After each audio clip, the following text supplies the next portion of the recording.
In the heart of Europe, beneath the silence of the polished plains, lies a place where evil was not chaotic, but organized.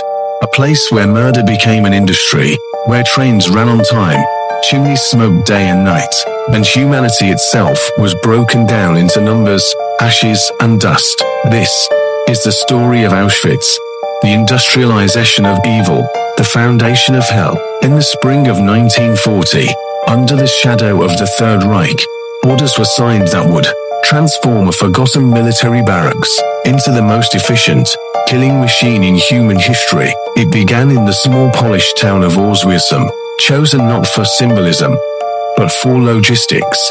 Railway lines from across Europe converged here. Arteries feeding a heart built to kill. The nearby Vistula River provided water.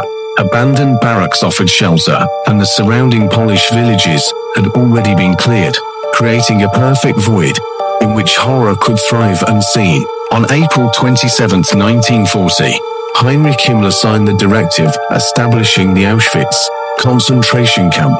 The man chosen to command it, Rudolf H.S., was not a monster in appearance, but a bureaucrat of death, methodical, dutiful, efficient.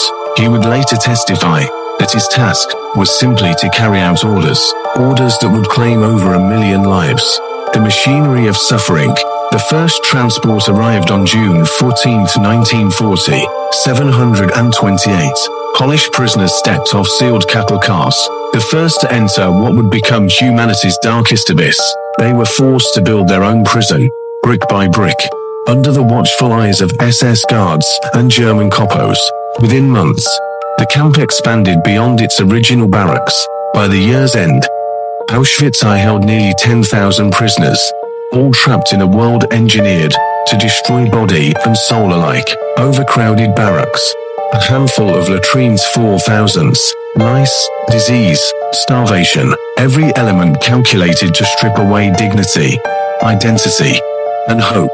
Each morning began at 4:30 a.m., the shriek of a whistle, the bark of commands, hours-long roll calls, even in freezing snow or blistering heat. If one prisoner collapsed, all were punished.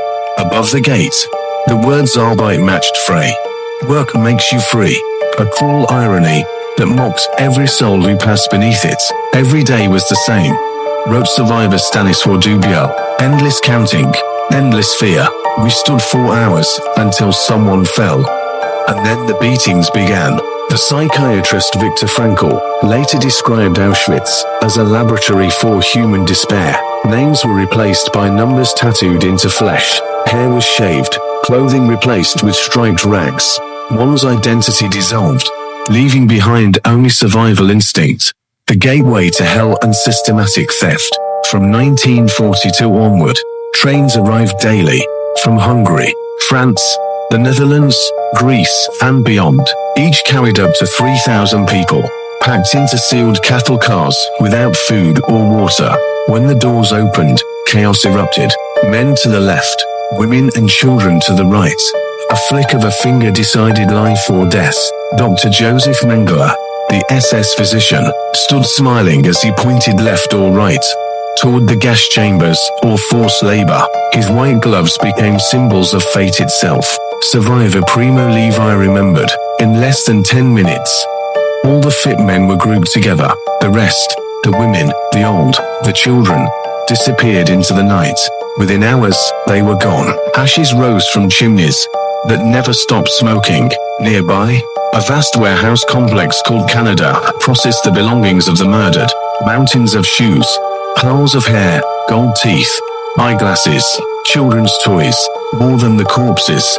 It was the toys that broke us, said Abraham Dragon, a Sonderkommando member. Everything was stolen, melted, sold, repurposed. Even human hair was turned into thread. Auschwitz was a place where nothing of humanity was wasted, not even in death. The corruption of medical science. Inside Block 10, a new form of evil emerged, one cloaked in the language of science. Dr. Karl Klauberg injected caustic chemicals into the wombs of Jewish women, testing mass sterilization methods. Dr. Horst Schumann used X-ray radiation to destroy reproductive organs. Many victims screamed for hours. Most died from infection. Medicine, once a symbol of healing, became a tool of annihilation. But it was Joseph Mengele, the angel of death, whose name would become legend in horror. Obsessed with genetics, he conducted experiments on twins, dwarfs, and those with unusual features. Children received mysterious injections, surgeries without anesthesia, or deliberate infections with disease. He would inject one twin with something, then watch the other die, and dissect them both to compare. Mengele's cruelty was meticulous, his demeanor disturbingly calm. He whistled classical music, while choosing who would live, and who would die. Resistance and the Death Marches. By late 1944, whispers of rebellion stirred among the doomed. The Sonderkommando, men who burned the bodies, knew their time was short. They began plotting an uprising. On October 7, 1944, flames erupted at Crematorium 4, explosives smuggled in by 4 brave Polish women, Ayla Gertner, Estusia Whitblom, Regina Saferstein, and Rosa Robota, blew apart the machinery of death. Hundreds of prisoners fought back with hammers, axes, bare hands. For a few brief hours, Auschwitz burned. The revolt was crushed. 450 were killed, but their defiance became immortal. As Soviet troops advanced in January 1945, the SS began destroying evidence of their crimes. Crematoria were dynamited, records burned, and 58,000 prisoners were forced on death marches into the freezing winter. Many wore only thin uniforms and wooden clogs. Those who stumbled were shot. The roads to Germany became graveyards. They left in the night in columns of 100. We heard only the sound of their wooden clogs fading in the snow. Liberation and legacy. On January 27, 1945, soldiers of the Soviet 60th Army entered Auschwitz. They found a silent world of ghosts. 7,000 prisoners remained, too weak to flee.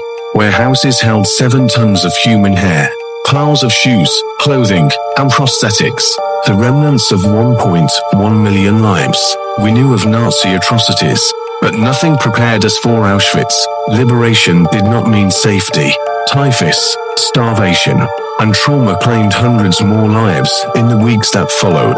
Historians estimate 1.3 million people were deported to Auschwitz. 1.1 million were murdered, mostly Jews, along with Poles, Roma, and Soviet Poles. Behind the statistics lie human stories of mothers and sons, brothers and lovers, erased in smoke. The bureaucracy of evil. Auschwitz was not built by monsters alone. It was built by engineers, doctors, clerks, and corporations. By people who convinced themselves they were simply doing a job. Companies supplied gas, built crematoria, profited from slave labor. Evil became ordinary, wrapped in paperwork, stamped, and scheduled. That is the true horror of Auschwitz. Not that it was unimaginable, but that it was meticulously imagined. The silence that speaks. Auschwitz was meant to erase life, but it failed to erase memory. The survivors carried their stories across generations, reminders of what happens when hatred becomes policy and cruelty becomes routine. Today, the camp stands as a museum, a graveyard of ash and silence. Visitors walk its grounds, tracing the paths of those who never left. Each step whispers a warning. The smoke has faded, the barbed wire rusts, but the question remains, could it happen again? The perfection of murder. In March 19